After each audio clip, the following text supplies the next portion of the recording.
ఓం మహాగణాధిపతయే నమః. ఓం గురుభ్యో నమః. ఓం శ్రీమాత్రే నమః. అరుణాం కరుణాతరంగితాక్షీం ధృతపాశాంకుశపుష్పబాణచాపాం అనిమాదిభిరావృతాం మయూకైః అహమిత్యేవ విభావయే భవానీ. శ్రీమాత్రే నమః. ప్రేక్షకులకి ఆ లలితాంబిక అమ్మవారి యొక్క అనుగ్రహం పరిపూర్ణంగా కలగాలని మనస్ఫూర్తిగా కోరుకుంటూ మనం ఈరోజు ప్రాపర్టీ విషయం, అంటే ఒక జాతకుడు తన స్వయంగా సంపాదించుకునే ప్రాపర్టీ యోగం ఎలా ఉంది, అసలు ఏ గ్రహాలు బలపడాలి స్వయంగా సంపాదించుకోవాలంటే. ఇక రెండవది ఏంటంటే తండ్రి ద్వారా వస్తుంది ఒక్కోసారి, అంటే తండ్రి యొక్క ఆస్తి జీవుడికి వస్తే మంచిదా, అసలు తీసుకుంటే మంచిదా కాదా, అసలు వస్తుందా లేదా అనేటువంటిది. కొన్నిసార్లు తాతగారిది, మరి కొన్నిసార్లు తల్లి యొక్క తండ్రిది లేదా తండ్రి యొక్క తండ్రిది తాత విషయంలో చూసుకుంటే. అదేవిధంగా ఒక్కోసారి అన్నయ్య నుంచి కానీ అలా కూడా వస్తూ ఉంటాయి. కొంతమందికి ఇద్దరు కలిసి ఏదైనా వ్యాపారం చేశారు, అప్పుడు అతను వ్యాపార లాభాలు వచ్చాయని, ఇంకోటి ఏదైనా కారణాలు కొంతమంది ఇష్టంతో ఇస్తూ ఉంటారు. అలాగా సిబ్లింగ్ యొక్క ప్రాపర్టీ వచ్చే యోగం ఉందా లేదా అనేటువంటిది కూడా ఉంటుంది మన జన్మజాతకంలో. అదేవిధంగా పిల్లనిచ్చినటువంటి మామయ్యది, లేదా ఒక్కొక్కసారి అమ్మాయికే మామయ్య ఆస్తి వచ్చే ఛాన్సెస్ ఉంటాయి. ఆ రకంగా ఎలా ఉంది. అదేవిధంగా గవర్నమెంట్ లీజు ద్వారా వస్తాయి కొన్నిసార్లు. 99 ఇయర్స్కి లీజ్ వచ్చిందండి ప్రాపర్టీ అంటుంటారు. అవన్నీ కూడా అసలు ఎలా చూడాలి జన్మజాతకంలో. ఇవి ఎందుకు చూడాలి అంటే, ఒక్కొక్కసారి ఆ ప్రాపర్టీస్ తీసుకోవడం వల్ల ఇబ్బంది ఉంటుంది, కొన్నిసార్లు ఆ ప్రాపర్టీస్ వల్ల వాళ్ళకి ఎదుగుదల ఉంటుంది. దానికి ధనభావం పడితే అద్భుతమైనటువంటి ఎదుగుదల ఉంటుంది, దానికి షష్టాష్టకాలు ఈ రకమైనటువంటి కాంబినేషన్స్ పడితే ఇబ్బందులు ఉంటాయి. ఒక్కొక్క లగ్నానికి ఆ లగ్నరీత్యా వాళ్ళకి ఏ అధిపతి అవుతాడు, దాని పరంగా వాళ్ళు ఎలా చూసుకోవాలి, అసలు ఉందా లేదా అని ఎలా కనుక్కోవాలి అనేటువంటి విషయాలు చెప్తుంది నేనైనప్పటికీ కూడా చెప్పిస్తుంది సాక్షాత్ లలిత అమ్మవారిగా భావిస్తూ ఒక్కొక్క లగ్నం గురించి మనం తెలుసుకుందాం. వృశ్చిక లగ్నము, వృశ్చిక రాశి. వృశ్చికం వారికి సెల్ఫ్ కాంపిటీషన్ ఎక్కువగా ఉంటుందండి. కాంపిటీషన్ రిలేటెడ్ లక్షణాలు అధికంగా ఉంటాయి వృశ్చికం వారికి. ఆ రకంగా ఉన్నటువంటి వారికి ముఖ్యంగా ప్రాపర్టీ కారకుడు ఎవరు, సెల్ఫ్గా సంపాదించిన ప్రాపర్టీ కారకుడు శని అవుతాడు. ఎందుకంటే 3-4 ఆధిపత్యం ఇట్ సెల్ఫ్ దానికి ఓన్గా వచ్చేసింది. అయితే ఇక్కడ మనం సొంతంగా సంపాదించుకోవాలి అనుకుంటే శని బాగుండాలి వృశ్చికం వారికి. తండ్రి నుంచి రావాలి, తండ్రి యొక్క ప్రాపర్టీ మనకు వస్తుందా లేదా, ఇస్తే బాగుంటుందా లేదా అంటే శుక్రగ్రహాన్ని చూసుకోవాలి. శుక్రుడు పాడయ్యాడు, తండ్రి యొక్క ప్రాపర్టీ వల్ల ఇబ్బంది వస్తుంది. లేదండి తాతగారు ఆస్తి నేను ఎక్స్పెక్ట్ చేస్తున్నాను, మా తాతగారికి ఆస్తిని కొన్ని వివాదాల వల్ల ఆగిపోయింది అన్నప్పుడు అది మీ చేతికి వస్తుందా లేదా అంటే బుధగ్రహాన్ని పరిశీలన చేసుకోవాలి. బుధుడు లేదా ఒక్కొక్కసారి అష్టమ పోర్ట్ఫోలియో వేరే గ్రహానికి కూడా వస్తాయి. ఇప్పుడు ఎంతసేపు నేను చెప్పే దాంట్లో పోర్ట్ఫోలియోస్ కూడా ఉంటాయి. ఆ పోర్ట్ఫోలియో పాడైతే అక్కడ చూడడానికి బుధుడు బాగున్నా ఒక్కొక్కసారి రాజు చేతికి ఉంటుంది, కానీ రావాలా వద్దా, వస్తుందా లేదా అంటే ఇది కారణం. అలాగే తండ్రి తాత గురించి మనం చెప్పుకున్నాము. నెక్స్ట్ వీళ్ళకి గనక ఒకవేళ హస్బెండ్ నుంచి లేదా వైఫ్ నుంచి వచ్చే ప్రాపర్టీస్ కొన్ని ఉంటాయి. ఇద్దరు కలిసి ఏదో చేస్తారు, సమ్ బిజినెస్ ఏదో, లేకపోతే రావాల్సిన కొంత ఇస్తానంటారు వాళ్ళు. అప్పుడు దశమ స్థానాన్ని చూడాలంటే ఏంటి, వృశ్చిక లగ్నం వారు రవి స్థానం ఎలా ఉంది. అదేవిధంగా మేనమామల నుంచి వచ్చేటువంటిది 9వ స్థానం, అంటే చంద్రస్థితి ఎలా ఉంది.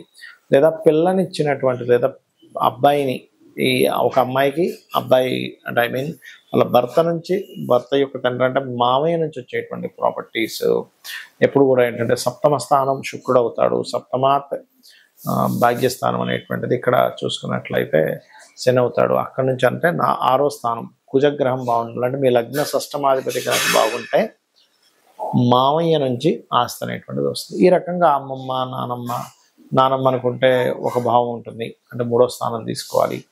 అమ్మమ్మ అనుకుంటే కనుక 7వ స్థానం తీసుకోవాలి. 7వ భావాధిపతి ఎవరు అని చెప్పి చూసుకోవాలి. శుక్రుడు అవుతాడు మీకు. సో ఏదైనా గ్రహం పాడైంది అది మీకు ఫలానా ప్రాపర్టీని ఇచ్చేటువంటి స్థానాధిపతి అని అనుకుంటే కనుక మీరు పర్టికులర్గా దానికి సంబంధించిన రెమెడీ చేసుకోండి. కానీ మీరు ఓన్గా సంపాదించుకోవాలన్నప్పుడు మాత్రం శని భగవానుడికి దీపారాధన చేయడం చేస్తున్నట్లయితే ఖచ్చితంగా మీకు రావడం జరుగుతుంది. ఈ ప్రాపర్టీ విషయంలో సొంతంగా కొనుక్కోవడం ఒక ఎత్తు, మీ బంధువర్గం నుంచి రావడం అంటే తాత తండ్రి మామయ్య అన్నదమ్ములు గవర్నమెంట్ నుంచి రావడం ఒక ఎత్తు. అయితే ఎప్పుడు కొనుక్కోవాలి, ఇది చాలా ముఖ్యమైనటువంటి విషయం. ఎప్పుడైనా ఏదైనా ప్రాపర్టీ కొనుక్కోవాలన్నప్పుడు ఎప్పుడు కొనుక్కోవాలి అంటే, మీ జన్మజాతకంలో సొంతంగా కొనుక్కునేటప్పుడు 4వ స్థానం గుర్తుపెట్టుకోండి. 4వ స్థానము లేదా కుజుడు, భూములు కొనుక్కోవాలన్నప్పుడు కుజుడు దగ్గర కానీ బుధుడు దగ్గర కానీ గుడ్ ట్రాన్సిట్ ఉండాలి. చాలామంది ఏమంటే మేము కొనుక్కున్నామండి కానీ చాలా ఇబ్బందులు పడ్డామంటారు. ఎందుకు కారణం ఏంటంటే 4వ స్థానానికి ఎక్కడా సరైన కనెక్టివిటీ లేదు. ఇది కేవలం మీరు కొనుక్కోవడానికి. మరి మీ తండ్రి నుంచి వస్తుంది. 12వ స్థానానికి సరైన గోచారం లేదా మహాదశలు బాగుండాలి. లేదా తాతగారు ఆస్తి తీసుకుంటున్నారు, అప్పుడేమిటి, అష్టమ స్థానం బాగుండాలి. ఆ టైంలో మీరు కొనుక్కునేటప్పుడు గోచారం బాగుండాలి. చాలామంది తాతగారు ఆస్తి తీసుకున్నామండి, అమ్మేసామండి అంటారు. తండ్రి గారు ఆస్తి ఇచ్చారు కానీ అమ్మేసామంటారు. కారణం ఏమిటి అంటే ఆ యొక్క ప్రాపర్టీని ఇచ్చేటువంటి గ్రహాల యొక్క స్థితి గతులు సరిగ్గా లేవు అనేటువంటిది మనం అర్థం చేసుకోవాలి. ఇక అప్పుడు గోచారం బాగుంది, ఖచ్చితంగా తీసుకోవచ్చు. అయితే ఇందులో మీకు గనక తాతగారు ఆస్తి కానీ తండ్రి గారు ఆస్తికి కానీ వచ్చిన తర్వాత ఇబ్బందులు ఉన్నాయన్నప్పుడు ఖచ్చితంగా మీరు ఆ ప్రాపర్టీని యాజ్ ఇట్ ఈస్గా అమ్మేసి ఇంకో ప్రాపర్టీ కొనుక్కోండి. యాజ్ ఇట్ ఈస్గా వాళ్ళు సంపాదించినటువంటి ఆ ప్రాపర్టీ ప్లేస్లో యాజ్ ఇట్ ఈస్గా మీరు ఉండకూడదు. లేదా రెంట్కి ఇచ్చేసి, ఇప్పట్లో అమ్మలేమన్నప్పుడు దాన్ని రెంట్కి ఇచ్చేసి ఇంకో దగ్గర ఉండడం అయినా మంచిది. ఇక అదేవిధంగా బాగోపోతే అమ్మేయాలని చెప్పాను. మరొక విషయం ఏంటంటే ఇక్కడ మరి ఎప్పుడు కొనకూడదు అంటే కేతు సంబంధం లేదా పాపగ్రహం గనక, నేను ఇంతకుముందు నేను చెప్పినటువంటి భావములు అంటే ఏ కాంబినేషన్స్ వల్ల ఎవరి నుంచి ప్రాపర్టీ వస్తుంది లేదా సొంతంగా కొనుక్కుంటారని చెప్పని అక్కడ గనక పాపగ్రహ సంబంధాలు ఉన్నా, ముఖ్యంగా కేతు సంబంధం కనుక వస్తే ఆ టైంలో మీరు కొనడం కానీ, ఇంకా ఎందుకంటే ఆ టైంలో అమ్మే టైం నడుస్తుంటుంది మీకు. కొంతమంది ఈ ప్రాపర్టీ అమ్ముదాం అనుకుంటారు, కేతు సంబంధం వచ్చినప్పుడు ఖచ్చితంగా అమ్మేస్తారు. కేతుతో పాటు గురు సంబంధం కూడా వస్తే మంచి రేటుకి అమ్ముతారు. ఇట్లా ఉంటుందన్నమాట. అలాగే సిమ్టమ్స్ ఏమిటి, మీరు అనిపించవచ్చు ఏమంటే నాకు ఈ ప్రాపర్టీ పనికి వస్తుందని నాకు ఎట్లా అర్థం అవ్వాలి. ఎలా అంటే ఇప్పుడు మనం ఒక ప్రాపర్టీ కొనేటప్పుడు కూడా మనకు తెలుస్తుందండి. ఆ ప్రాపర్టీ దగ్గర కొనడానికి వెళ్ళినప్పుడు ఏవో మనకు తెలియకుండా కొన్ని నెగటివ్, అంటే ఏదో గొడవ జరగడమను, లేకపోతే అక్కడికి వెళ్ళేటప్పుడు సంథింగ్ మన లైఫ్లో జరిగేటువంటి అనీజీనెస్లు కొన్ని జరుగుతూ ఉంటాయి. కారు ఆగిపోవడం, మనం రాంగ్ రూట్లో వెళ్ళిపోవడం, మనం అక్కడికి వెళ్ళాల్సిన ఇంకో దగ్గరికి వెళ్ళిపోవడం, మనం రాంగ్గా చూపించి, లేకపోతే అప్పుడే దాని దుర్వార్తలు వినడం, ఇవన్నీ కూడా మీరు కొనేటప్పుడు ప్రకృతి మీకు అందించేటువంటి ఒక సిమ్టమ్ అనమాట. అంటే అదొక చెప్తూ ఉంటుంది ప్రకృతి మనకి ముందుగా సందేశాన్ని ఇస్తూ ఉంటుంది. మనకు సందేహం వస్తుంది ఆ టైంలో. అయితే ఇక్కడ ఇది మీరు ఓన్గా కొనుక్కునే విషయంలోనే ఈ యొక్క ఇది తెలుస్తూ ఉంటుంది.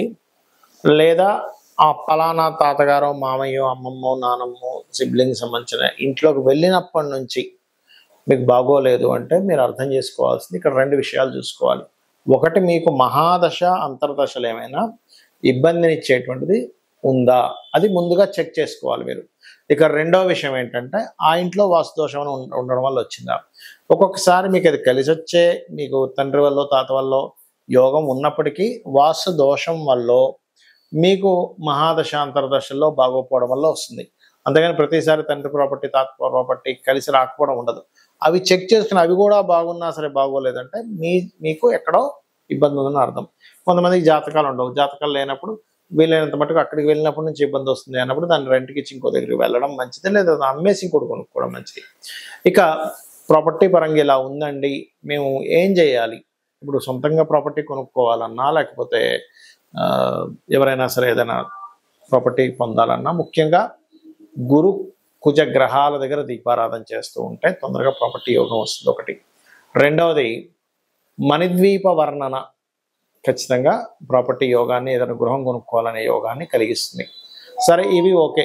ఒక ప్రాపర్టీ కొన్నాము, అది కబ్జాలోకి వెళ్ళిపోయింది, లేకపోతే లిటిగేషన్స్ ఏర్పడ్డాయి, గొడవలు నడుస్తున్నాయి, ధర్మబద్ధంగా మీరున్నారు, అయినా సరే ఆ యొక్క ఆస్తికి సంబంధించింది మీకు ఎంతో పోరాడుతున్నారు, రావట్లేదు. అలాంటప్పుడు వారాహి అమ్మవారి యొక్క అష్టోత్తరము, వరాహస్వామిని పూజించడము, ఇవి చేయాలి. మీకు ఈ రకంగా కనుక మీరు చేసినట్లయితే మీకు ఖచ్చితంగా రావాల్సిన ప్రాపర్టీ రావడము, అదేవిధంగా ప్రాపర్టీలో ఏదైనా ఇబ్బందులు ఉన్నా సరే తొలగిపోవడం అనేటువంటిది జరుగుతుంది. కాకపోతే ఇది ఎన్ని రోజులు చేయాలి అంటే మీకు ప్రాపర్టీ క్లియర్ అయ్యే వరకు ఈ అష్టోత్తరాలు చదువుకోవడం చేయండి. కొనుక్కోవాలన్నా కూడా, ఏదైనా ప్రాపర్టీ కొనుక్కోవాలన్నా కూడా ఇందాక నేను చెప్పినట్టుగా గురు కుజ గ్రహాల దగ్గర దీపారాధన రెగ్యులర్గా చేయండి. మంగళవారము, గురువారం ఇలా చేసినట్లయితే ఖచ్చితంగా మీకు రావాల్సిన ప్రాపర్టీ వస్తుంది. శ్రీమాత్రే నమః.